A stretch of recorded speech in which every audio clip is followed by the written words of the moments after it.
ultimately it resolves and you stabilise on the self-esteem level. And you're completely disidentified with the need to belong level, if that makes sense. Does that make sense? Yeah. Mm-hmm. And the experience of no man's land means, you know, we don't know who we are. We've got no idea who we are. And no man's land means getting to know who you are. And when you're in no man's land, it's like you're living with a stranger, but that stranger's yourself. And it's a time of you learning about you, learning about what you need and what you want. And no man's land sounds like a pretty horrible place, but it's not really. You just allow yourself, it just feels different. It feels different from the need to belong level. It feels different from needing to be all things to all people. In no man's land, you're learning to be all you can be for yourself. And then you just keep progressing through onto the self-esteem level. So if you go through the experience of two selves, don't get anxious about it. It's very normal. And it just shows that the recovery process is in place and you're working it. Yeah. So anyone got any questions? I've had a breakthrough sometimes for a week or so after the time. Is that a good sign that you... Yeah, yes it is. But that's what I was going to say about the good days, bad days. So you can have, you know, a really good week. Maybe like 3 or 4 weeks. But Yeah. Mm-hmm. But why are you going back? You're just having a setback. a lot of time I think, I hope it doesn't come back. After the week and it starts Guaranteed. coming Of course it will. The minute you think, I hope it doesn't come back, oh, it's going to be back so fast, it'll take your breath away. Eh? back. But it's a natural response for me to think that. But when you lose your fear of it, you don't even, it's not even an issue. You don't ever think, what if it comes back? But everybody buys into, what if it comes back? That is just a thought. If you're working it, you'll know why it won't come back. But we will have those good days, bad days. And that thought, what if it comes back, is very stressful, and so that trips it up again. But, you know, I mean, we know that we can have good days, bad days, and when we're having good days and we roll into a bad day, it's simply, we've just met a stress that's too much for us to tolerate. You can be feeling really good in the morning and rotten at night. You know, the anxiety can be full bore at night. It's just that you've just met a stress that's just a bit too much for you at the moment. So you need to, when you're working the good day, bad day stuff, you need to have a look. When you're feeling good and you roll back, you've just met a stress that it's too much for you at the moment.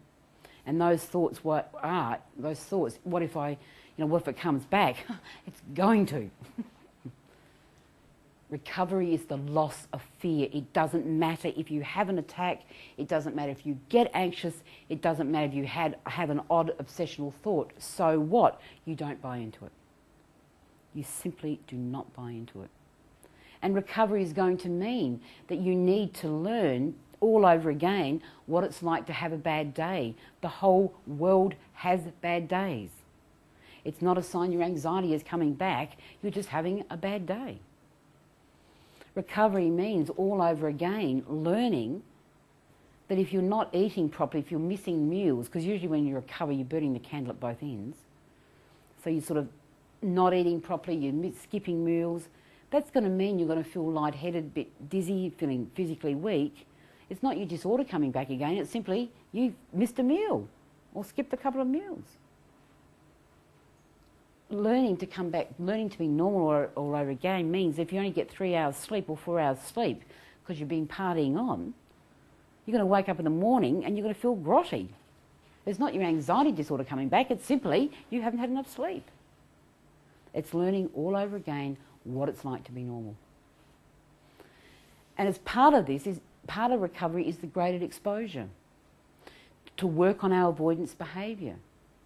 Now, in the past, and a lot of people have had graded exposure programs. How many people have had graded exposure programs? No one? No one's been through a graded exposure program? Good grief. I've never seen that before.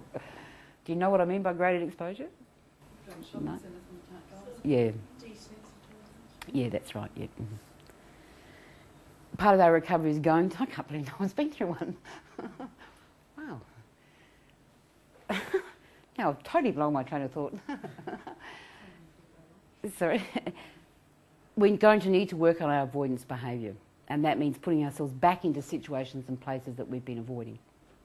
The old graded exposure programs, you never worked anything cognitively. Your therapist would say to you, supposing you couldn't go into the mall. So your therapist would tell you to go into the mall and stay there until you felt better. Never figure that one out. I can still see my poor uncle walking around round and around Victoria Square. He was doing it for months. And then when I found out he had, this was long before I knew this thing existed, and he said, no, that's what my therapist was getting me to do. I had to stay in Victoria Square and keep walking around until I felt better, but I never did. And that's exactly right. The old graded exposure programs are treating our avoidance behaviour, our panic attacks, as a phobic response to life. And so because they're looking at it as a phobia, like my uncle's fear of being in the city, so they expose him to his fear, which they think is being in the city, that he'll habituate to that fear and it will disappear in an hour and a half. Good luck. Whereas the fear of having a panic attack, that's what we're phobic of, the panic attack. It doesn't matter where we have one, we just don't want to have one. And so going and staying in a situation or place until we feel better is absolutely stupid. I mean, those of us housebound, if we're going to feel better, we would feel better when we're housebound, and a lot of us don't. The newer graded exposure programs teach you to give you the cognitive skills.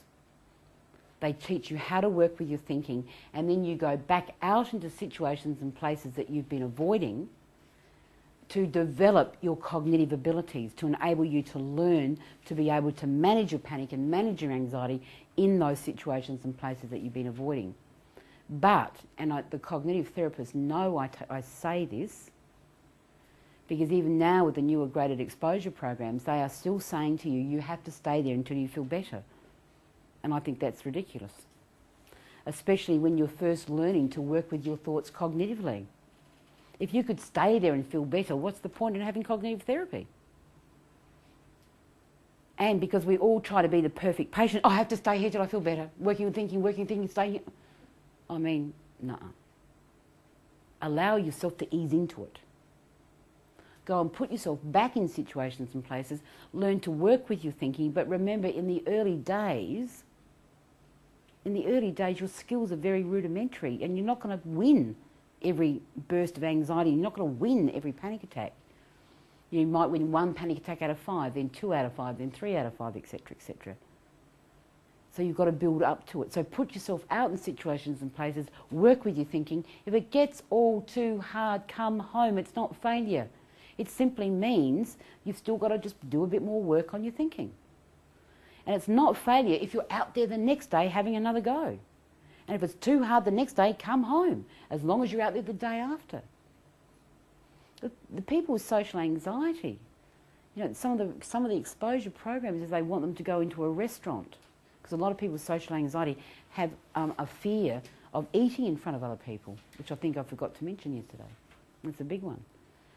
So a lot of the programs expect people with social anxiety to go into a restaurant and sit in the middle in the middle of the room at the middle table, preferably with flashing lights saying social anxiety, and to sit there and stay there till they feel better. Good luck.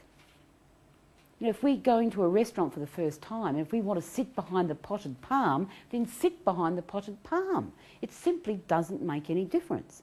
If it means that you can stay there in relative privacy and work on your thinking, who cares?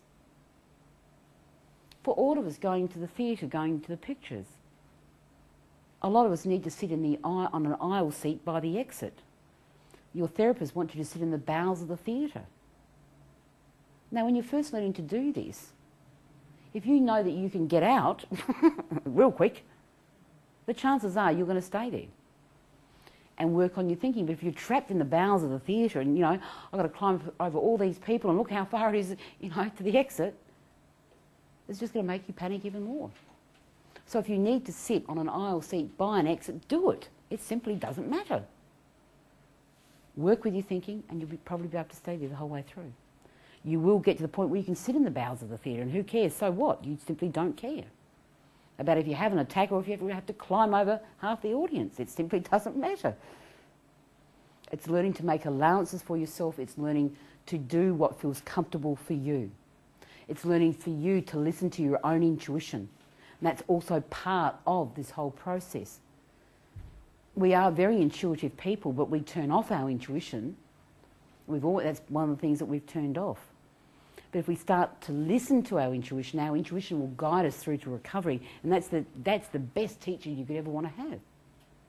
You know, I've seen people that are housebound or almost housebound, and they'll have an intuitive thought, okay, let's get in the car and go for a drive. That's actually how I got out of the house the first time. And I see it happen to other people as well. They'll feel it within their own heart. Okay, just let's get outside and do it. Oh, I can't do that. So they don't. But if we follow our intuition, it will teach us everything that we need to know to recover. And it's, you know, you spoke about doubt before, doubt. But the more we follow our intuition, the more we follow our own instincts, all that doubt disappears. Because we become our best teachers. Because we know what's right for us. Or if we're sitting at home wishing and hoping and planning and dreaming that one day we're going to recover, well, that's not intuitive. And that's not the motivation. And that's why it's very important that you move through to that stage that I'm going to recover no matter what the cost. And that gets you out there every day, working on the situations and places that you've been avoiding. It gets you out there, working with your thoughts, working with the whole lot. And you work it through, you work it through, you work it through, and in the end you get your maximum tolerance to stress and your anxiety gone. And you don't have that thought, what if it comes back again? Because you've done so much work, you know it won't. You know it won't, because it does not have the power to bluff you anymore. Has anyone got any questions on that part? Is everyone understanding that part? Yeah. Yep. Yep. Yep. During the recovery process, our symptoms are going to swap and change. And this gets everyone really upset. Once we get on top of one set of symptoms, there's 10 more lining up to take their place. Pick me, it's my turn, it's my turn. Any new symptom, it's very, very important you go to the doctor and you get it checked out. I know you may feel like a raving hypochondriac. I did. You know, I used to call into my doctor's surgery and on all fours and sit under the desk and hand him a note. I'd feel so ashamed and embarrassed. But one day enough was enough, and I just went into my doctor, my GP, and just said, look, I'm trying to recover from this rotten thing. I don't know, the symptoms that keep tripping me up. I've got a whole new lot of symptoms. And I need you to help me work through it. I need to understand what's happening to me so that I can recover. And his attitude towards me changed. Instead of, oh God, here she comes again, the local neurotic, his attitude changed towards me. And he became very proactive in working with me, in teaching me and letting me understand why the symptom was happening and what the effect was, so I could then work with the symptom, let it go, let it happen, and that would disappear. And there'd be 5 more the next day ready to take their place. And so when your symptoms do swap and change, make an agreement with your doctor that I need to know what this symptom is so that I can work it through. If you don't go to the doctor because you feel like a raving hypochondriac, you're going to be there for 6 weeks. Now, is this anxiety? Is that, oh gosh, what if? What if it's not? What if? And you can short circuit the recovery process where you can make it faster if you know what the new symptoms are, you know their anxiety, you can work on them straight away instead of wasting 6 to 8 weeks worrying about new symptoms. It's you being responsible for yourself. Yes, ma'am.